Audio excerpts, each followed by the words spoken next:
Every major American broadcast network turned down Star Trek: The Next Generation, and Paramount used those rejections to reach more households than most network shows ever did. That is not a comeback story. It is a business maneuver that rewrote how scripted television drama could be distributed in America, and the show that resulted ran for 7 seasons and became the highest-rated syndicated drama in television history. We are uncovering 12 hidden truths about how The Next Generation was built, nearly derailed, and ultimately changed what American television looked like, starting with the decision that made all of it possible.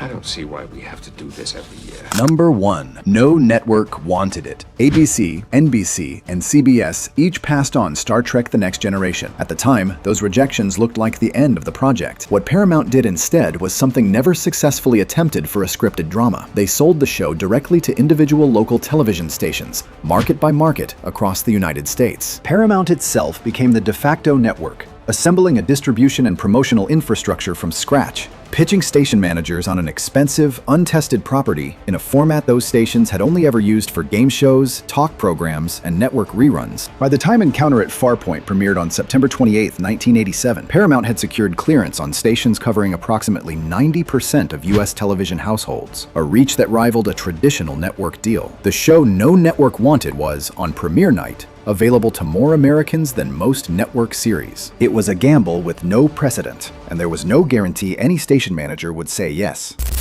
Yes, it's for the children. Number 2. A budget nobody expected. Encounter at Farpoint was produced at approximately $1.3 million, a figure that applied to the 2-hour premiere specifically, not the series average. Every set, every uniform, every design element of the Enterprise D had to be built from nothing, without the visual shorthand the original series had accumulated over 3 seasons. The production design team was working against a documented tension: make the ship feel familiar enough that existing fans accepted it, and new enough that it could stand on its own. That tension shaped every physical decision in the show's early look, from the bridge layout to the color of the carpet. Every choice carried real financial weight, because there was no larger network budget standing by to absorb a mistake. That's right.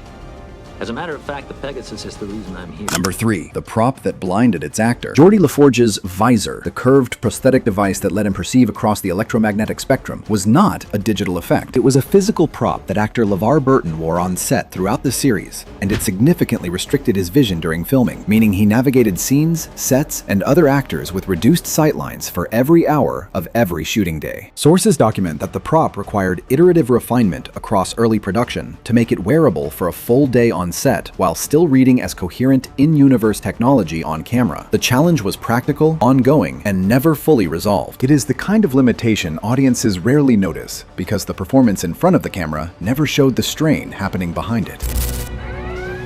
Report.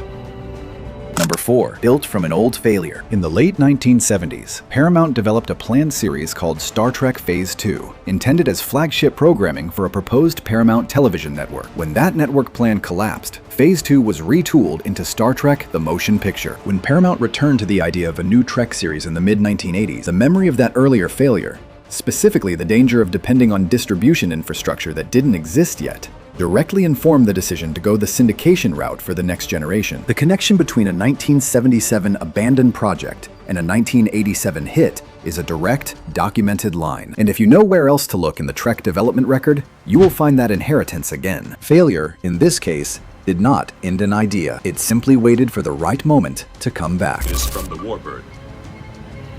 On screen.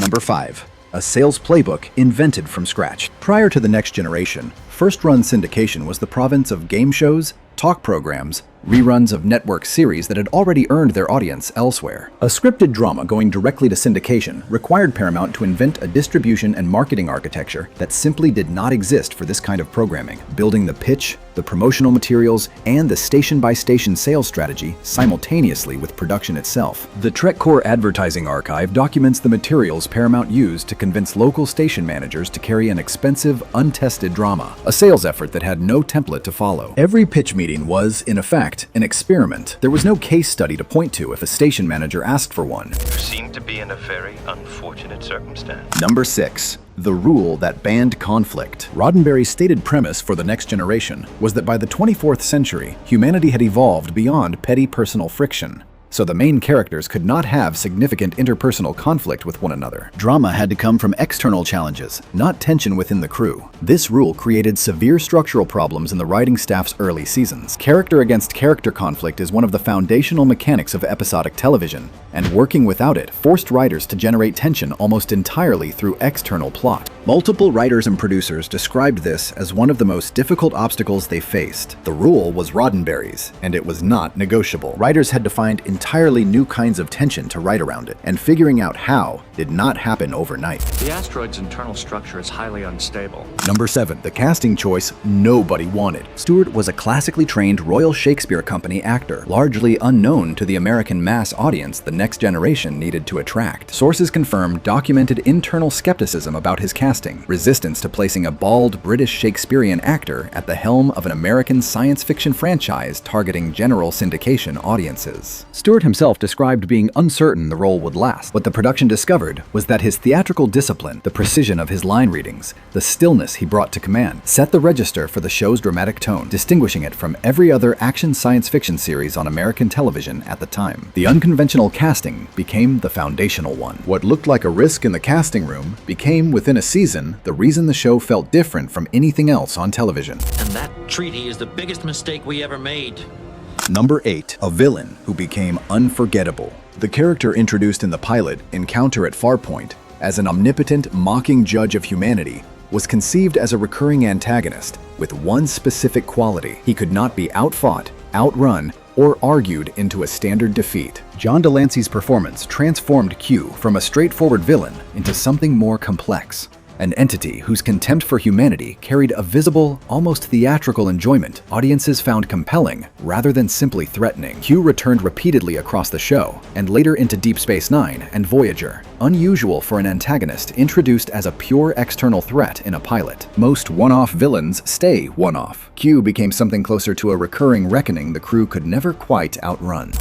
I'm taking command of this vessel.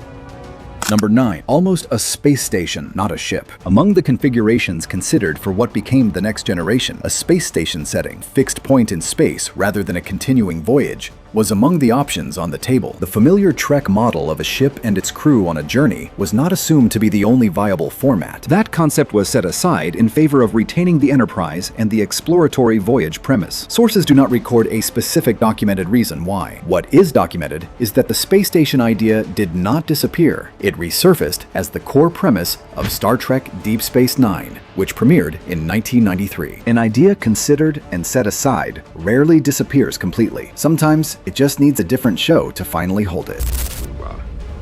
Spy.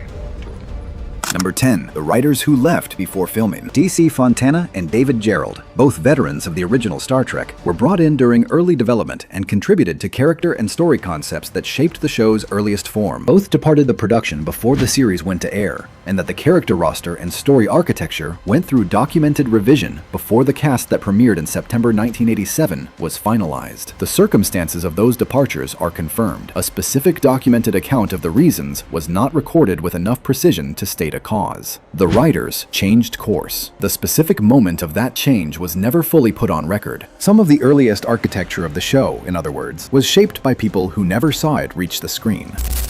There are a lot of things on board the Romulans would love to get their hands on. Number 11. Proof the model could build a franchise. When The Next Generation concluded its run in 1994, it left behind a demonstration that a scripted drama could sustain 7 seasons in first-run syndication at a level of quality and audience consistency that rivaled network television. Deep Space Nine had launched in 1993, while The Next Generation was still on the air. Voyager followed in 1995. Both operated under distribution models The Next Generation had proven viable. The show no broadcast network would carry in 1987 had, within 7 years, produced a franchise pipeline and validated an entirely new architecture for American television drama. That is the outcome of a business maneuver that began with 3 network rejections. To find the ship before the Romulans do. Salvage it if possible, destroy it if necessary.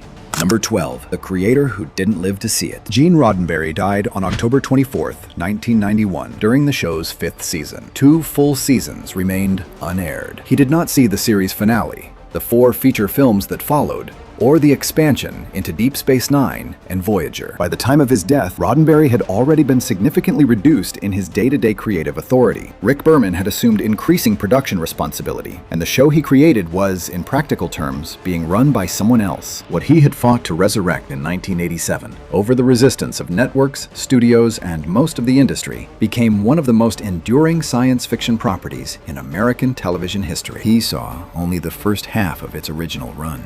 The franchise outlasted its creator. The show, he said, couldn't fail, in a format everyone said couldn't work, ran for 7 years and kept running after he was gone. The Next Generation was built out of constraints. No network, no familiar faces, a creator whose best-known work was 2 decades behind him, and a distribution model never before applied to scripted drama at this scale. Every one of those constraints became part of what made it work. Here is the question the sources don't answer. Roddenberry's rule against interpersonal conflict created documented structural problems in the writing room throughout the early seasons.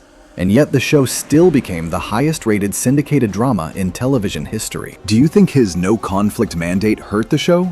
Or did it force the writing somewhere that made The Next Generation different from everything else on television at the time?